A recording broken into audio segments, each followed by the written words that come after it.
Alrighty, we are here with my Pelican, and this is just going to be a little walkthrough and operations video.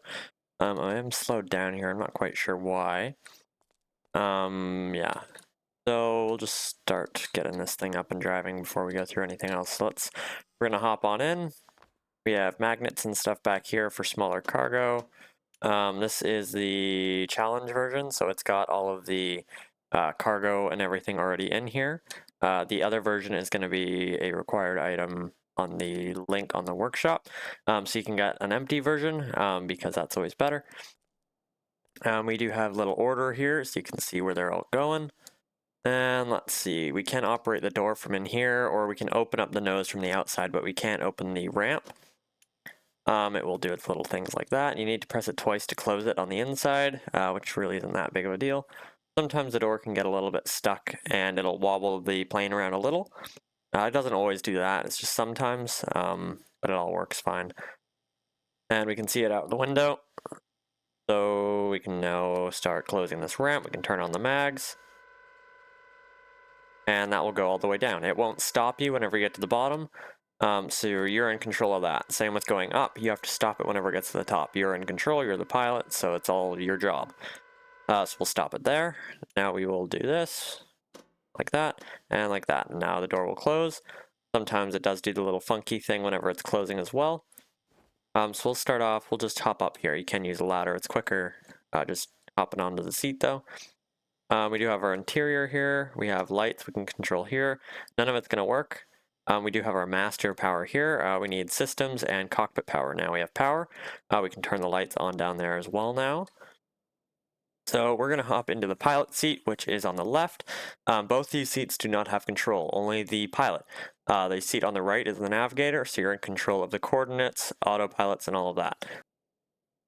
Now note, the autopilot, take that with a grain of salt. Basically, you put in your coordinates here. So we'll go here. We'll plug that all in, and there's your bearing 2. So that is, I have to change that. So that's the bearing to the coordinates. You have your current bearing over there, and you will tell the pilot that is your required coordinates, or sorry, that is your required bearing, and you will fly the plane over there. It does not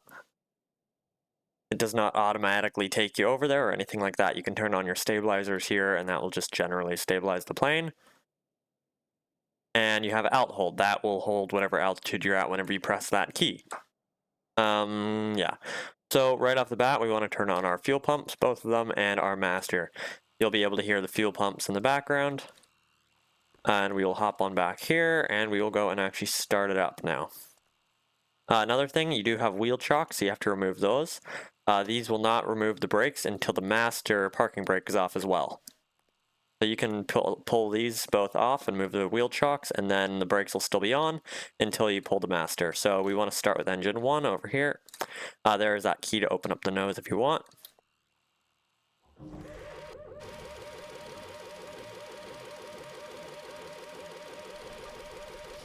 There's engine 1.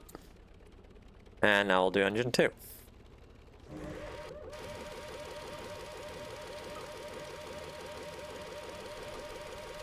There's engine 2. So both are alive. Now we'll hop back in without hitting the propeller.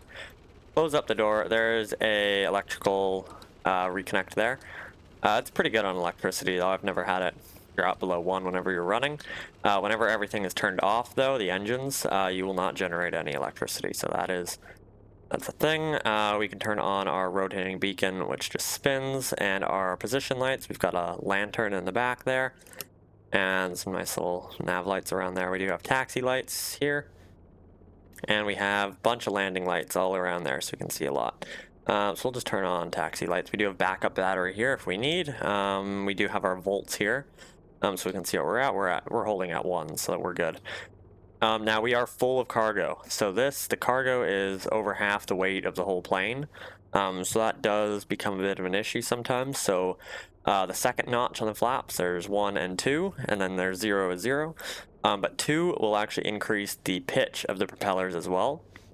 So that's pretty important. You need to do that if you want to take off fully loaded like this. This is pretty much the max cargo you want to take. It should not hold any more than that.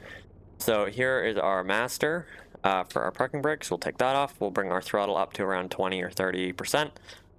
And we can start driving. Obviously you control that, so just a general, whatever speed you really want. And I'll go get us lined up with the taxi and we'll go back from there. Alrighty, so we're coming up out onto the runway now. We'll double check all of our stuff is synced up, our throttles. We are on setting 2 for our flaps. Our lights are all on what we want. We do have space for push brakes if we want. And we will take off. Now keep in mind, it's around 90 knots for takeoff. There we go, so I'll just straighten out, waiting for that wheel to come around. It's super heavy right now with that cargo. So now we will throttle all the way up, full speed, and we wait till we get to 90 knots, which is about the very top of our speedo. A little bit over, and then once we're up over 90, we can take off. There we go, so we're just there, so we can try and take off now. And there we go. So we are now up. Now keep in mind it will sometimes go up really quick, so you do have to manage that. Once you get used to the plane, it's really easy. And we will turn our flaps off now. Now the nose will drop a little, so we want to hold back. And especially whenever it's really heavy, it does want to go down quite a bit more, no matter how I pack it. So we're going up quite fast here. So we're just gonna get some altitude behind us real quick. Yeah, we're climbing quite quickly here. We're at 54 feet. So we keep going up here and we can turn on current altitude and stability. So now we're all stabilized and we can add some of our trim that we want. So depending on weather and everything like that, how it's packed and everything, your trim can vary. So it's completely up to you. You can look at your course and try and get a good spot where it holds it, because sometimes it will yaw around a little. But it's super easy. It just takes 2 seconds to get this thing stable, and it'll hold itself there as long as you've got those buttons pressed, and you can just keep playing around with the trim. So really not a big deal, really simple. And we got a lot of fuel. I haven't done the math, but look at how much we're draining. So we're good for a very long time here. Now we do cruise at full throttle, especially fully loaded. This thing needs as much power as it can get. It's not a very powerful plane. We are very slow. We're going 118 knots. Landing speed is around 95 to 100 knots. This thing does not love slow flight, which I'm kind of okay with. I like kind of the old plane vibe it gives, where it's a lot more manual and kind of things like it's known to be a weaker plane. It's all in the description if you read it. But yeah, I'm pretty happy with it. I do like that it's a bit of a less powerful plane. It kind of goes with the whole vibe I'm going for with it. Yeah, and we can walk around and do all that stuff we want now. We definitely want to keep those breakers on so we stay in the air. And we do not open the front while we're flying. It's just not a very good idea. Just don't do it. Yeah, so we can climb back up. There's really not much else to do in this plane other than fly it. There's a bed in the back, pretty much. That's it. And as said before, we can set up our navigation here. Let's just say we want to go there, and we can set this in. So we have to go 134. We see this, so we have to go 134. We can yaw over. And now we know we want to go 134, so we'll go to 134. And we'll get a nice straight course going, and we'll hold it. There we go. Perfect. Now we're going 134.